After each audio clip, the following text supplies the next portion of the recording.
Приветствую, земляне!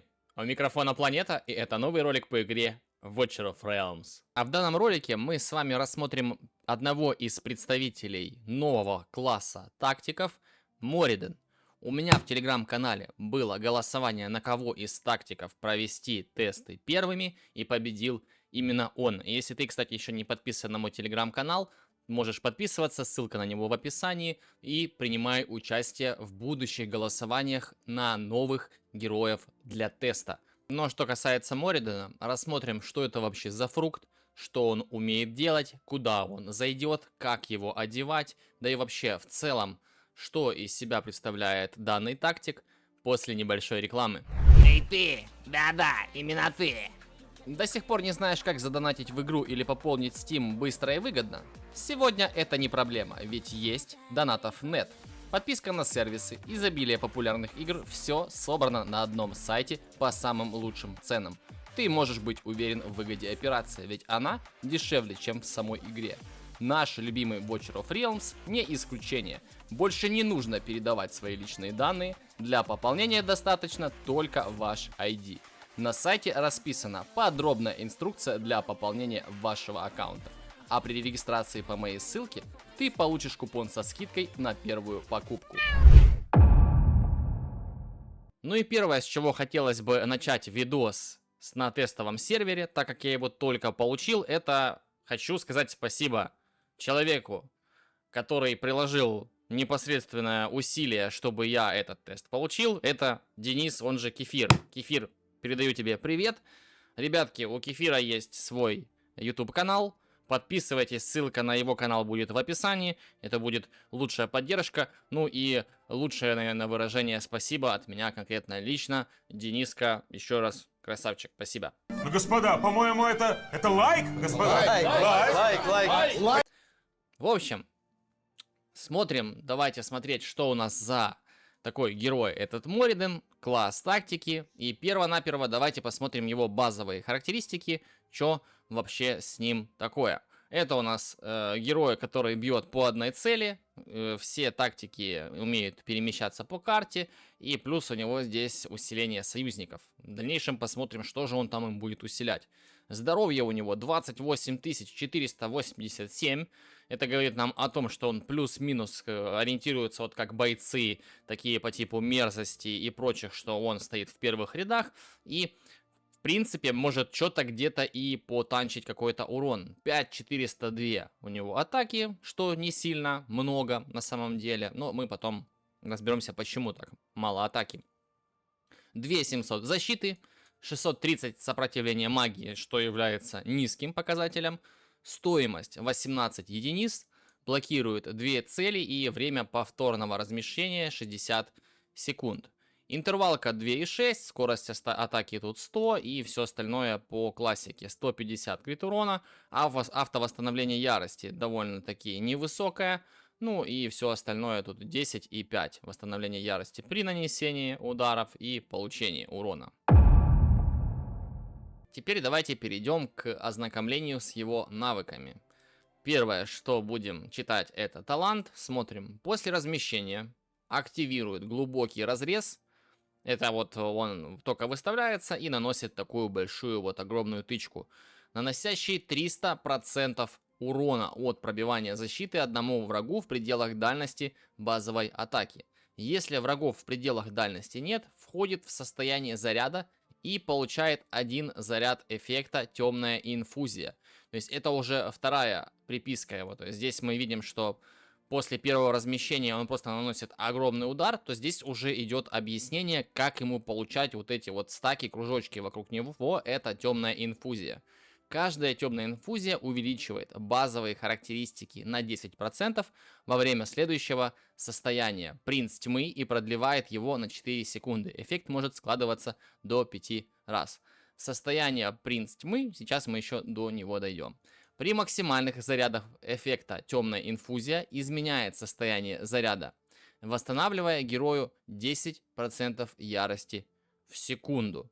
То есть, следовательно, если Мориден не бьет, стоит, получает 5 стаков инфузии И все, после этого у него меняется. Он получает 10 ярости в секунду. Это очень-очень приятно. То есть, если мы, к примеру, стоим в статическом положении, Мориден быстрее подготавливает свой ультимейт.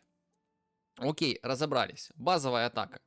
На фулл навыках наносит 120% урона одному врагу. Это стандартик. Поехали. Первая пассивка. Расщепление души. Во время суперспособности удар души имеет 25% шанс на улучшение, игнорируя 60% защиты цели и восстанавливая 50 ярости для героя при использовании. Это нам напоминает кого? Правильно, всеми любимого Вальдерона. Рандомчик, только Вальдерон всегда прыгает, а здесь Мориден имеет шанс только во время ультимейта. 25%, то есть это каждый четвертый удар, и то не факт, вы будете игнорировать 60% защиты. Ну ладно, окей, хорошо, здесь вы увидели, как этот навык работает. Дальше, посланец ада. После поддерживания состояния принц тьмы в течение 60 секунд герой получает постоянное повышение урона на 50%. Каждый убитый враг сокращает время, необходимое для получения этого эффекта, на 5 секунд. То есть, какая ситуация? Мы поддерживаем состояние принц тьмы. Вот, базовая атака становится ударом души. Во время накапливания силы в состоянии принц тьмы Мориден дает союзникам в пределах 2 плиток 1,6% восстановления ярости в секунду. То есть, если этот эффект сильнее текущего усиления, к примеру, у вас на карте стоит Эловин или Холлоу, а его восстановление ярости сильнее, чем у Эловин или у Холлоу, то он перекрывает момент, когда действует его принц тьмы. Сразу спойлер, это ультимейт. То вот в этот момент, к примеру, те, кто получают бонусы от Эловин и Холлоу, от них бонус восстановления ярости не получают. Все, это мы запомнили и понимаем. И также вот этот бонус в 50% повышения его урона, он перманентный. То есть только мы преодолеваем вот это вот значение условия, которое нам надо, в течение определенного времени мы поддерживаем состояние его ультимейта, и все. После этого он всегда на поле боя будет наносить на 50% больше урона. Все. Теперь же все-таки давайте почитаем его ультимейт и что он делает. Как вы видите на карте, можно выбрать, куда ему телепортануться в пределах 3 плиток. И после этого, когда он прыгает, он активирует вихревой удар. Ну и этот вихревой удар наносит 600% урона с пробиванием защиты одному врагу в пределах 2 плиток от героя. И как раз входит в состояние принц тьмы, которое мы с вами зачитали. И если мы правильно помним, то темная инфузия, когда вот эти 5 шариков у Моридена есть, он их как раз тратит. Также хочу напомнить, что темная инфузия за каждый вот этот шарик, который на нем, продлевает действие состояния принц тьмы на 4 секунды. Следовательно, мы видим, здесь у нас 20 секунд длится его ультимейт в обычном состоянии. Плюс, если мы ультуем, когда на Моридене есть 5 шариков, то ультимейт у нас длится 40. И тут, в принципе, не нужно долго считать, что если мы видим, что у нас каждое убийство сокращает требования к получению 50% улучшения по урону, нам надо убить еще 4 врагов, и у нас за одно ультимейт Мориден становится на 50% сильнее. Также у Моридена есть навык связи с новой героиней, которая тоже принадлежит к тактикам, это Валара. Смотрим навык связи. Получая героя Валару, мы разблокируем себе бонусный эффект. Снижает начальную стоимость размещения на 6. И смотрим, он стоит изначально 18. Вот. А с Валарой будет стоить 12. Но это очень сильно на самом деле. 12 копеек за такого бойца, который тактик, да. Очень не круто. И получает максимальные заряды эффекта темная инфузия после размещения. То есть, если у нас есть Валара на аккаунте, повторюсь, на аккаунте, не надо ее брать с собой в команду, а на аккаунте. Мы его выставляем, и он сразу же получает 5 шариков, которые крутятся вокруг него, и, следовательно, мы понимаем, что на поле боя он выходит уже с плюс 50% от базовых своих характеристик. К сожалению, нельзя показать, насколько сильно данная связь его бустит, так как Валара уже здесь на тестовом аккаунте присутствует, и даже если ее удалить, навык связи уже никуда не пропадет, ведь он разблокирован. С навыками мы ознакомились, давайте теперь же перейдем к его пробудам, чтобы понимать, насколько сильно он пробудозависимый. Первая пробуда. Во время суперспособности повышает шанс срабатывания усиленного удара души при базовой атаке на 20%. Я просто похлопаю. Ну, и если вы хотите, чтобы ваш Мориден был менее рандомен, чем он есть, и он все равно им и останется, то как будто бы первая пробуда ему нужна.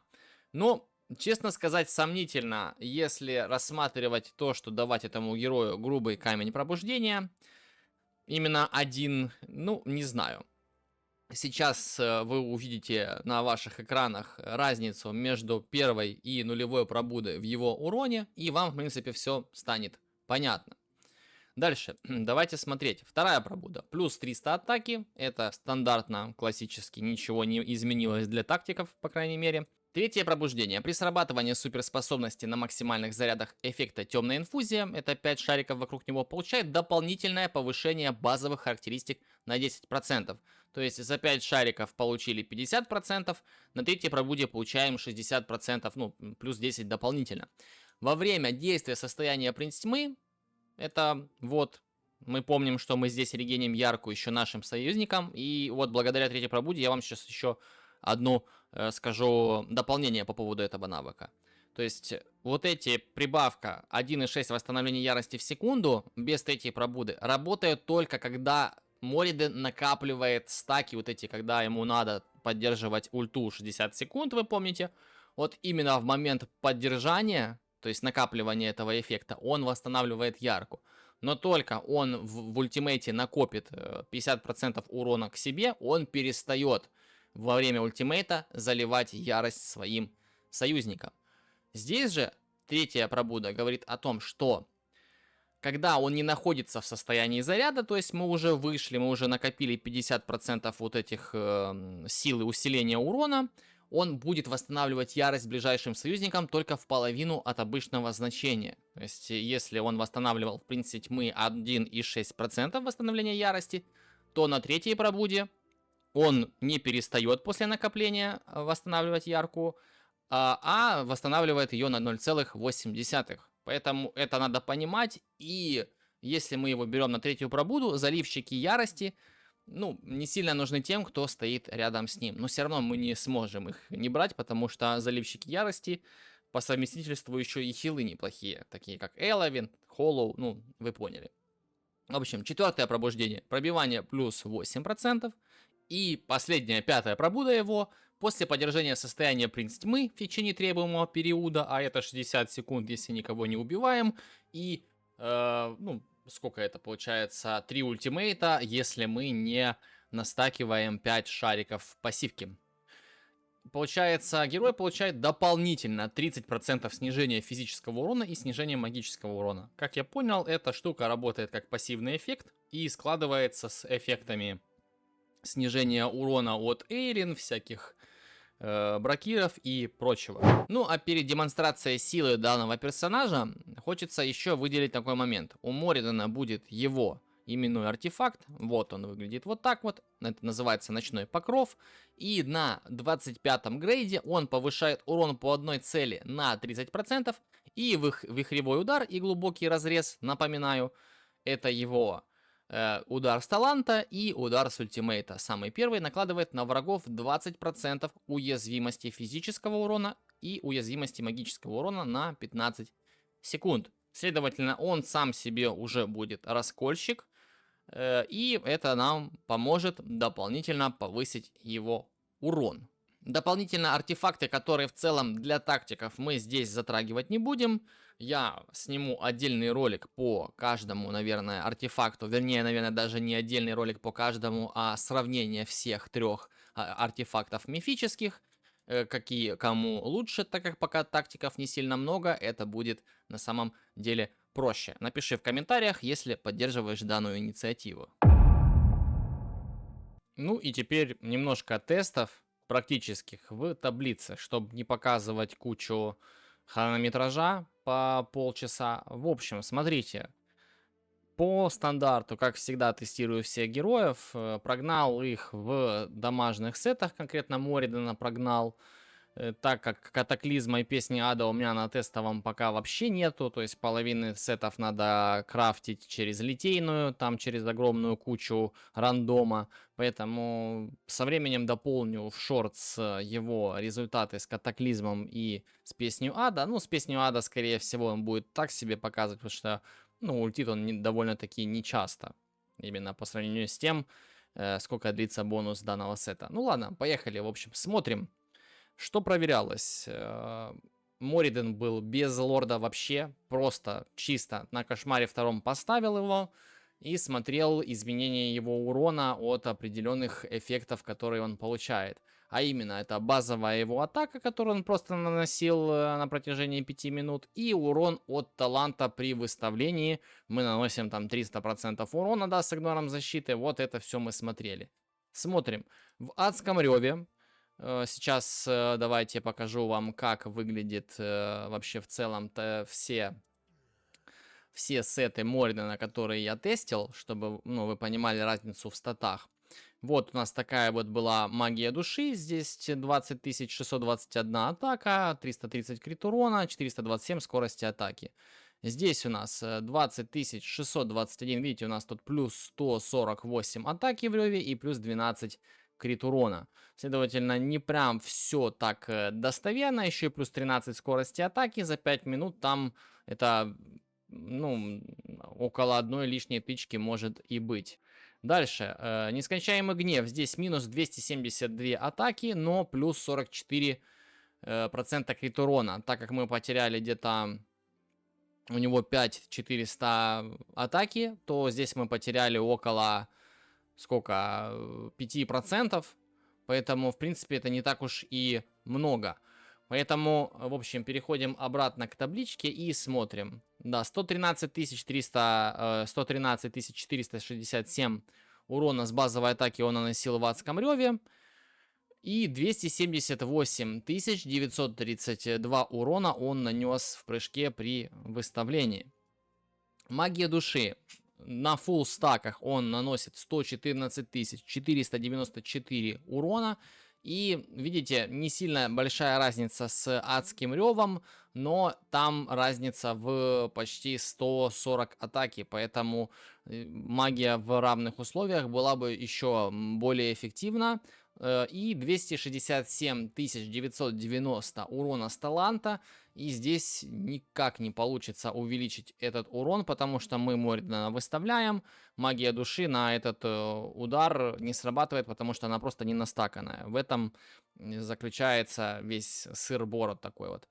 И нескончаемый гнев показал самые плохие результаты, но вот почему-то, хотя почему? Потому что на 44% крит урона больше из-за самого сета, получилось 298 113 урона от его таланта, так как в таланте есть игнор защиты, а если мы игнорируем защиту, то там формула крит урона дает больший эффект, чем формула атаки. Поэтому мы уже сразу понимаем, что героя за счет того, что он игнорирует защиту, можно одевать в крит урон.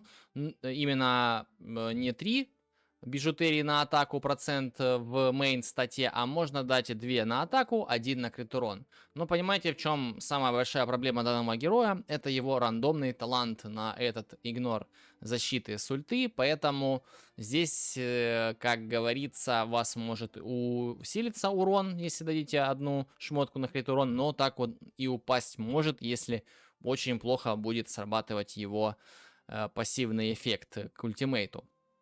Дальше. Общий урон в адском реве составил 55 608 миллионов урона. В магии души на 600 тысяч больше. Ну и там 140 атаки меньше, поэтому я думаю, где-то набил бы он около 58, а то и 60, я думаю. Поэтому именно в формате даже небольшого такого КПД магия души все-таки выигрывает у адского рева, но не настолько сильно, как могла бы, да, там, нежели у других героев там по типу того же Высокомерного и прочих, у которых очень большая разница между адским ревом и магией души. Нескончаемый гнев, 51 миллион урона, и это очень плачевный результат, но тем не менее, если у вас нету хорошего адского рева или магии души, можно одевать нескончаемый гнев на длительную дистанцию, он нормально так сокращает отрыв между магией души и адским ревом. Ну, это если мы смотрим в формате Симраха, неплохо так себя показывает. И дальше, следующие тесты у нас были. Так как Мориден принадлежит к фракции Кошмара и фракции Таинства, мы будем проверять Моридена под Ригаром, под Торадором, Киром и Настей. Цифры урона под этими лордами на ваших экранах. И теперь расскажу чуть-чуть более подробно, как проводились тесты. Так как мы знаем, что у Ригара есть условие, что он повышает урон, когда сам ультует своим фракционным союзникам, поэтому я ставил туда Ригара особо без урона, чисто чтобы он заливал себе ультимейт, ультовал и бустил Моридена, так как посмотреть, насколько сильно вообще эффективна данная лидерка. И мы видим, что 101 миллион урона, это уже почти в 2 раза больше Мориден наносит просто под лордом. Видите уже теперь и разницу, насколько сильно лорд влияет на героя. Дальше, Торадор, 92 миллиона 803 тысячи урона, но здесь у него сломана лидерка, и об этом мы поговорим с вами немножечко позже, после того, как я продемонстрирую все тесты, которые смог провести с данным героем. Дальше, Кир, 76 миллионов 248 тысяч, ставил так, чтобы у Кира скелетики умирали, так как, если вы знаете, у Кира есть специфика конкретно его лидерки, если умирает призванное существо, либо же союзник, то он повышает урон там на определенное количество времени. Но самый пока плохой результат и Настя. У Насти у нас было всего лишь 5 ослаблений, так как мы знаем, что кап увеличение урона на 8, поэтому можно было еще больше разогнать. И тем не менее Настя показала себя по эффективности не хуже Торадора. Но опять же напомню, Торадора лидерка сломана. Окей, хорошо, поэтому мы здесь отметаем Кира и Торадора именно как таких аутсайдеров, потому что Настя еще больше урона нанесла, а Торадор сломан. И под Ригаром показал себя лучше всего. И помимо того, что у Ригар бустит урон, Ригар сам накладывает кровотечение. Мориден наносит физический урон, Ригар еще и разлом накладывает защиты, поэтому самый эффективный именно лорд с ним в компании, то получился Ригар. Окей, по пробудам. Первая пробуда, без первой пробуды мы помним, что он в магии души, поэтому я в магии души все и тестил. В магии души он бьет лучше всего. Вот я перенес сюда 56 миллионов 373 тысячи крови он набил.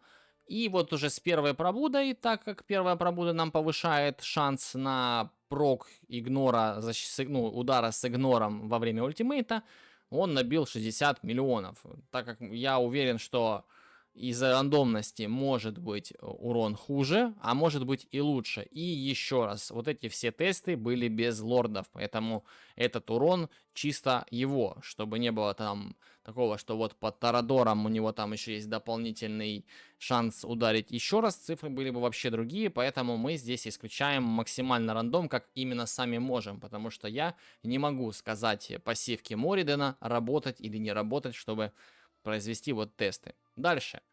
Третья пробуда. Мы помним, что в момент, когда у Моридена есть 5 кружочков, то третья пробуда дополнительно повышает его базовые характеристики на 10%.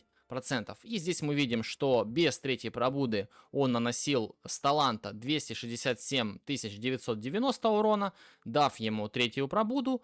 Буст получился 280 782. И урон его уже вырос до 72 миллионов 554 тысяч. Мы получили прибавку на 12 миллионов. И опять же, Здесь какая ситуация? Здесь куча рандома, и плюсом он не стакает свои кружки, и вот сказать, что это вот 10% вот этих базовых характеристик повлияли на его этот урон, то это, конечно, сомнительно. И теперь, что касательно пятой пробуды, сейчас я объясню, что это вообще за цифры. Здесь я его тестил на Симрахе, выставил его и смотрел удар его хлопков. То есть хлопок он бахнул, хлопок наносит не процентный урон от здоровья, а конкретно физический урон наносит. Мориден получил 13 063 урона от Симраха. Дальше я выставил Эйлин, она настакала себе пассивку, дала ему 15% срез урона от Симраха, и у нас получился 11 002 урона следующий хлопок. Так как именно в этой форме босс не получает никаких бустов к дамагу, поэтому урон всегда статичный, если ничего не меняется. Здесь вот урон изменился из-за того, что Эйлин дала ему бонус, и теперь смотрите, что произошло. Я настакал Мориденом, и все это в этой же фазе, потому что я Мориденом ультовал и не бил им Симраха, просто стоял. Да, так можно делать. И настакав, перейдя, вот как на пятой пробуде написано, что если он, когда приходит уже в состояние принц тьмы настаканную, там, где ему надо простоять определенное время во время ультимейта, он дополнительно получает 30% снижения урона. И как вы видите, урон с Эйлин сниженный снизился еще. То есть было 11 002 и стал 7700. А как мы видим, что это как раз таки эти 30%. Следовательно, это очень приятно, что он стакается, и что этот эффект именно несет дополнительный характер, и ни с каким бонусом к похожим таким же снижениям он не имеет. Что касательно таблички, ну, по крайней мере, пока я только все это протестировал, вроде бы исчерпывающе, и я надеюсь, я ничего не пропустил. Если вдруг я что-то забыл протестить или еще что-то, пишите мне, пожалуйста, будем работать, будем улучшать именно тестировочную базу. И что еще хотелось бы видеть в такого рода табличках, потому что именно такие таблицы я планирую делать по каждому герою, которого буду тестировать. Земляне, еще есть один неопределенный нюанс, конкретно с Торадором. И, ну, по крайней мере, на Моридене я это обнаружил. И сейчас с вами конкретно посмотрим, так ли это работает еще с другими героями не класса тактик.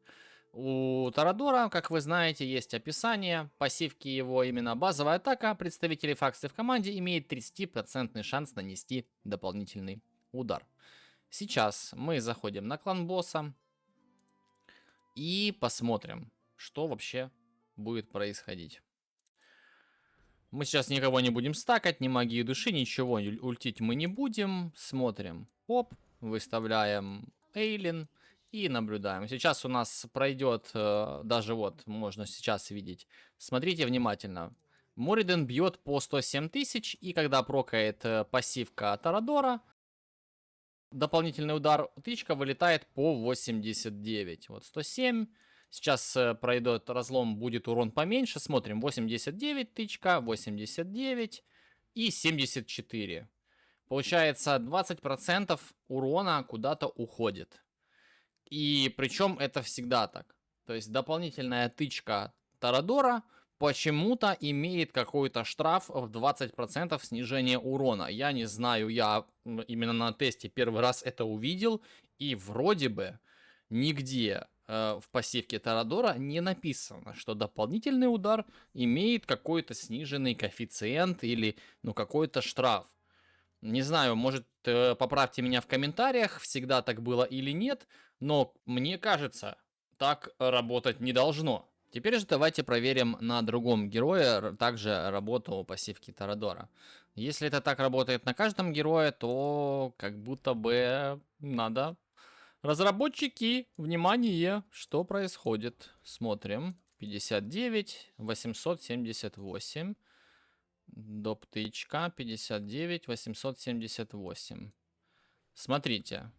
На обычном кошмаре все работает Как будто бы хорошо, да? Тычки одинаковые. Хм. Получается, что конкретно тактики у нас немножечко поломаны. И непонятно вообще почему. Почему 20% урона куда-то съедается. Напоминаю, у Моридена нет никаких пассивных снижений или повышений урона, если мы не смотрим в ульту. Правильно? То есть здесь у нас пассивка говорит о том, что во время суперспособности есть шанс отигнорировать защиту. Все, больше, нигде нету никаких эффектов, которые нам могут снижать удар. Причем Мориден сразу же выходит с 5 кружками. Там урон не падает, не поднимается, все работает нормально. И, блин, какие-то странные дела. Давайте еще, понятное дело, что это у нас обзор, тесты Моридена, но посмотрим на Астраэля. Будет ли такая же фигня с ним, так как ведь он тактик, и, возможно, то же самое. Ну, у него есть рандомные эффекты двойных ударов, я не знаю, вот 62 тысячи по 51. 62, 62, 62, 51. Ну, вот эта двойная тычка сработала. Сейчас он разлом повесил.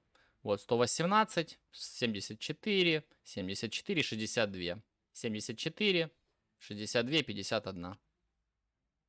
Да, походу с тактиками, конкретно под Торадором, что-то происходит непонятное. Надо отправлять разработчикам.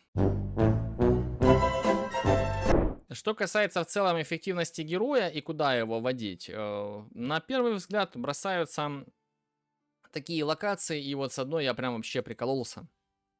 Давайте зайдем вот в первый рейд. Да, правда, это будут не 22-е, не 23-е этапы, а 21-й.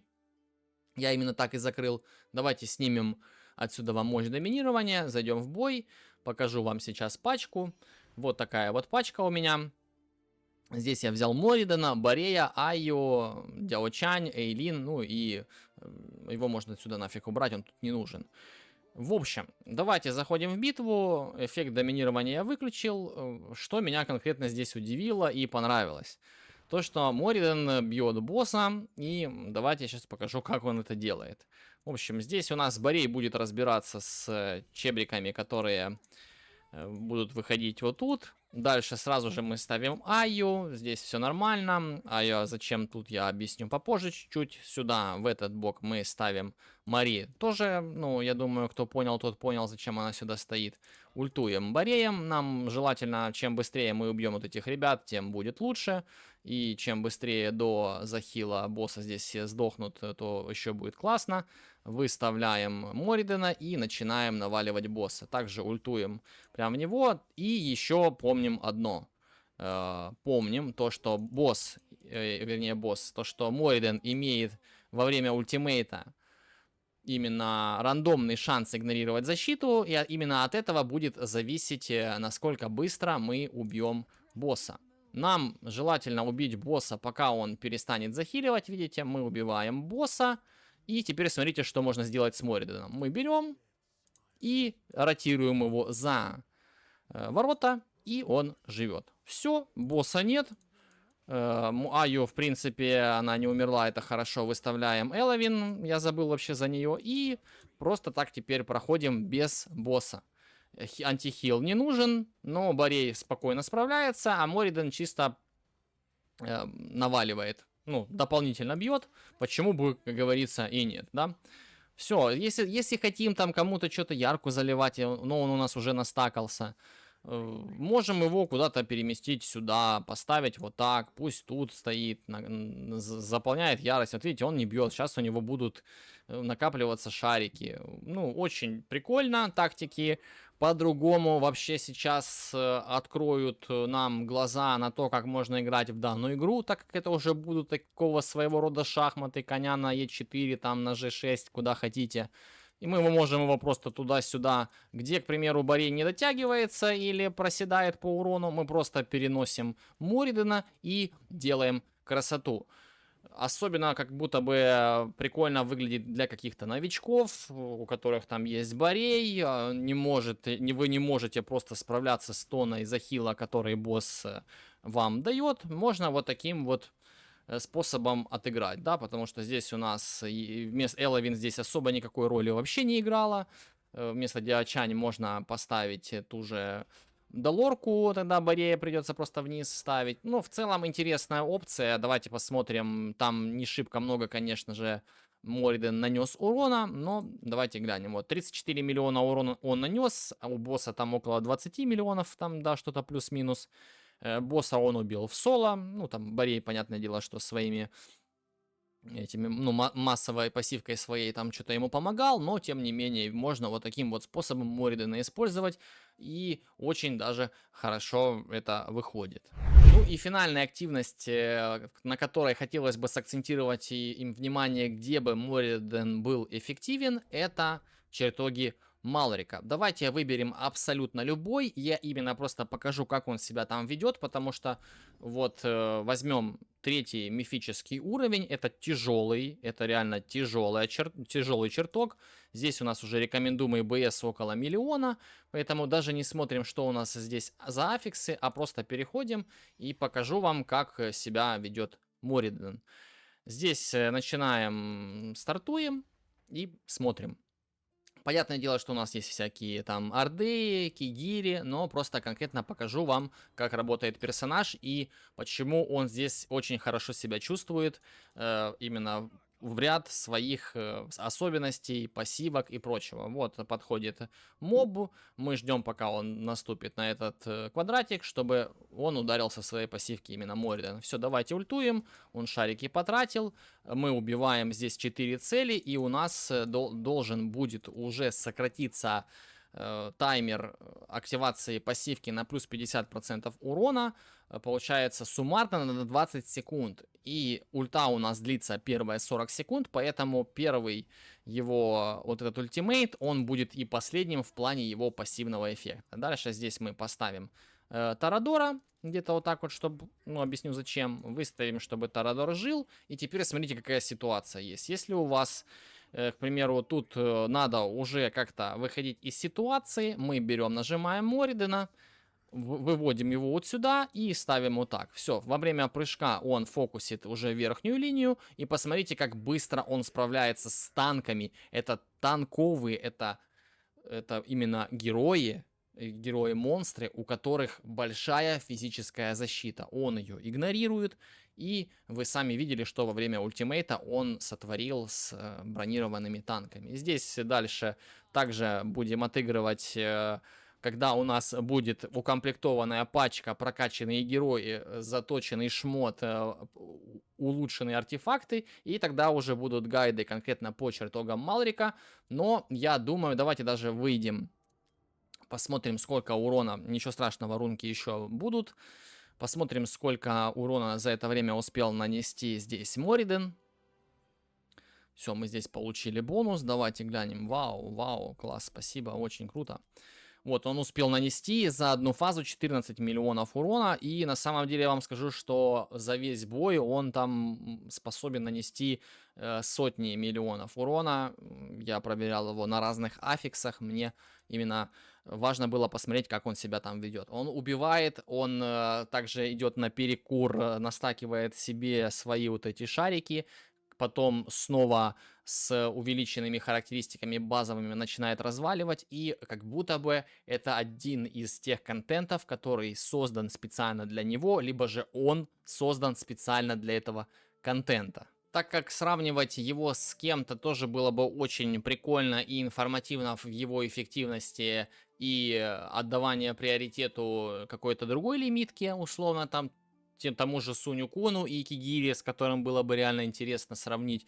Мои коллеги по цеху тестового сервера, я думаю, уже это все вам продемонстрировали, а я пока что не могу этого себе позволить, потому что аккаунт тестовый, он здесь сырой, мне нужно подготовить шмотки, подогнать статы, чтобы при равном шмоте хочется сделать себе вот такие 3 комплекта каждых сетов для минимум 3 персонажей разных, чтобы их можно было в одинаковых условиях посмотреть, кто сколько бьет, и тогда уже принимать решение. Поэтому пока что все будет вот именно в таком формате, но я очень быстро это исправлю. Земляне, вот такой вот вышел первый видос с тестового сервера. Мориден. Что можно сказать вообще по герою именно в итоге? Герой хороший, такой крепкий убийца толстых целей, и этот герой однозначно раскроется самым лучшим образом конкретно в лейтгейме. Это боссы компании, у которых огромная куча здоровья, защиты, он их будет разрывать только в путь. Менять положение, помогать команде заливать ярку, это на пробудах прям очень хорошо раскрывается, на третьей пробуде прям. Мы смотрели его в формате даже первой пробуды, у него хорошая эффективность. Он очень эффективен против целей с высокой броней, но, к сожалению, огромный его минус это то, что его самая главная механика рандомна. Ему нужна первая пробуда, чтобы этот рандом чуть-чуть склонить на вашу сторону, но тем не менее это все равно не убирает того эффекта, который есть у владельцев вальдеронов. В частности, я также владею вальдероном. И мой стол часто страдает от кулака, когда вальдерон не прыгает. Здесь также Мориден может подводить в момент, когда от него нужен игнор, но тем не менее сам по себе как боевая единица он очень гибок, он хорошо живет. Ему, в принципе, когда он стоит, там, если не больше 4 целей перегружают танка, он постепенно каждую цель очень быстро убивает на самом деле, устраняет очень хорошо. И если рассматривать о том, что данный герой лимитированный, то его желательно забирать еще как минимум из-за чего? Потому что у него есть навык связи, который добавляет ему скидку на 6 копеек, то есть вместо 18 он будет стоить 12, но нам для этого нужна Валара. Так как мы знаем, что у нас вот в грядущих древних призывах будет Ардея плюс дракон и Мирет, здесь уже стоит очень сильно подумать, а может быть поддержать шардики для Валары и все-таки попробовать ее выбить. Хотя на самом деле шанс не сильно велик. Ну, в общем, не будем, это так, чисто мысли вслух. Итоги таковы. Герой хорош, новые тактики в целом все хороши. Под новый контент, под Малрика прям очень идеально заходит. А это сейчас, наверное, основополагающее и будет фундаментальным именно вот, ну, именно фундаментальной такой вот новой чертой развития игры и героев, где наши артефакты будут дополнительно усилены, герои будут дополнительно раскрыты, БС для ГВГ будет выше, герои будут закрывать более высокие этажи по типу 24-х, первого рейда, второго, третьего, всех, компания новая и так далее. Это все однозначно нужно поставить в приоритет, и данный герой поможет нам с этим справиться на более высоких этажах чертогах Малрика. Ну и все, вроде бы сильно много я прям разговариваю. Не знаю, есть ли смысл поставить ему какие-то оценки. Первый рейд вы сами видели, до 21 этапа я бы ему даже поставил 5, потому что он в довольно не сильно высоком шмоте, конкретно для данного аккаунта. Помог нам убить очень быстро босса, это прям круто. Насчет второго рейда еще пока его туда не водил, но можно с ним что-то и придумать, я думаю. Третий рейд однозначно нет. На драконе. Смотрите, какая ситуация на драконе. Мне он не понравился на кошмаре вообще. Бездну смысла нету уже показывать вам тесты бездны, потому что Сварог его продемонстрировал там, и реально на бездне Мориден себя очень хорошо показывает. Почему? Потому что, во-первых, он меняет позицию на поле боя, может спасать от определенных особенностей бездны и танка, с которым очень часто бывают проблемы, если у вас там нету каких-то кигири, да, то здесь он решает этот вопрос и плюс сам по себе наносит хороший урон и с именным своим артефактом также накладывает пробои универсальные и для магов, и для физовиков. Это тоже очень важно. И, ну, самое важное, игнорирует защиту. Все. Тут вот у кошмарных драконов там защита маленькая, он себя показывает там плохо, поэтому не надо здесь думать, что он вам и на кошмаре прям очень сильно повысит урон. Но, скажу, что вот если ему заливать ультимейт, там через Лорел и так далее, он как Сайлас. Сайлас может на драконе на кошмарном бить, и Мориден во время ульты на кошмарном драконе тоже может бить. Арена, одиночные цели. На самом деле немного, ну, сомнений у меня есть конкретно на Верховном Повелителе, с какими пачками его там возможно будет ставить. Но в целом, если вообще поменять концепцию, я так вижу, что его можно прикрутить через тайну с какой-нибудь условной фалки. Но опять же, это все нужно тестить, это нужно выкачивать героев и смотреть. Насчет массовой арены и противовоздушной однозначно нет, так как, ну, причина известная. Воздух не бьем, массовая арена просто, ну, как бы нет. Разлом пустоты однозначно себя там проявит абсолютно на любой фазе. И на Лассире там игнор защиты очень хорошо себя показывает. Да и в целом везде просто. Чем плох герой, который может передвигаться по карте без его убирания и повторного выставления через время его спавна. По поводу войны гильдий, не смогу его протестировать аж вплоть до следующей недели, потому что клан, в котором находится тестовый аккаунт, не достиг 4 уровня, и я просто даже защиту выставить не могу, поэтому вот так вот. Испытание фракции однозначно да, и на Тайне, и на Кошмаре, он может передвигаться по карте, игнорирует защиту, и уже 150 раз об этом повторил. А вот на Кошмарном он, во-первых, ну хотя не знаю, мне кажется, он же бойцом не считается, поэтому на последнем этапе, наверное, вы его просто не возьмете, потому что там надо 8 бойцов взять, и это чисто так на перепрохождение, просто чтобы было быстрее, так как он сможет прыгать по всей карте и убивать там вот этих всех мобов, которые расположены вне зоны достигаемости обычных бойцов, к примеру, да.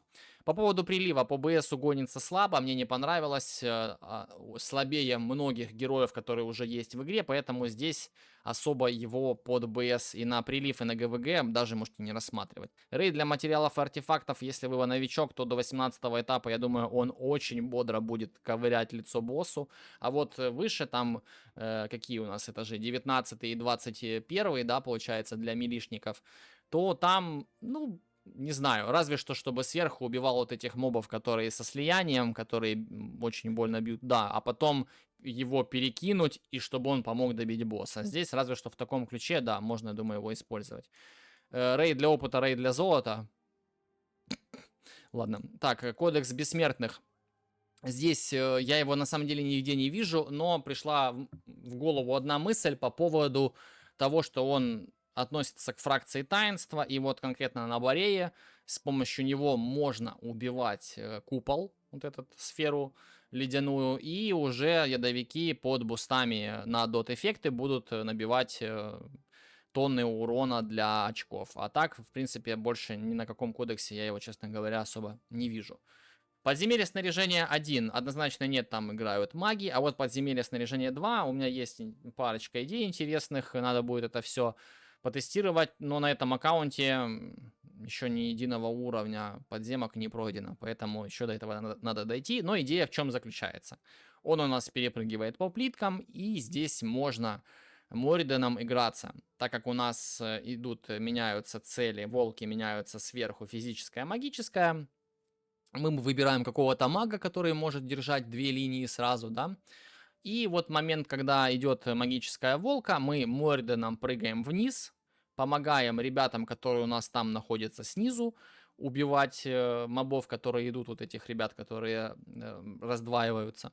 А потом, когда идет физическая волка, мы обратно Мориденом перепрыгиваем во время ульты, очень быстро убиваем волку и все, чилим, отдыхаем спокойно.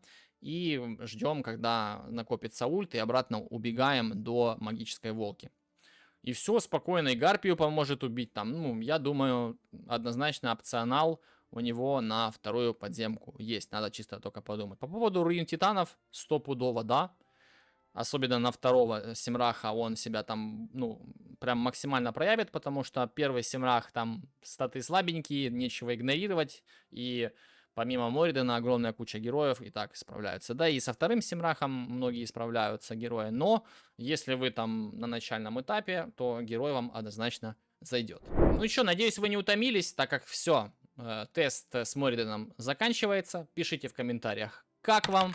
Ждете ли вы Моридена? Напишите, какого героя вам бы хотелось из тактиков больше всего. Понятное дело, что Астраэля получат все, Валару или же Моридена. Будете ли вы его забирать и на какую пробуду хотели бы его себе вогнать? Ну, а я буду закругляться. Напоминаю, что если ты еще не поставил лайк и не подписался на канал, то самое время это сделать. Надеюсь, я этого заслужил. Спасибо заранее. Это самая лучшая поддержка канала, и YouTube именно ваши лайки, ваши подписки воспринимает как то, что канал является полезным и продвигает его. Поэтому благодарность вам. Не забывайте, телеграм-канал в описании. Подписываемся. С вами был Планета. Увидимся, когда увидимся. И играйте в Watcher of Realms красиво. Пока-пока.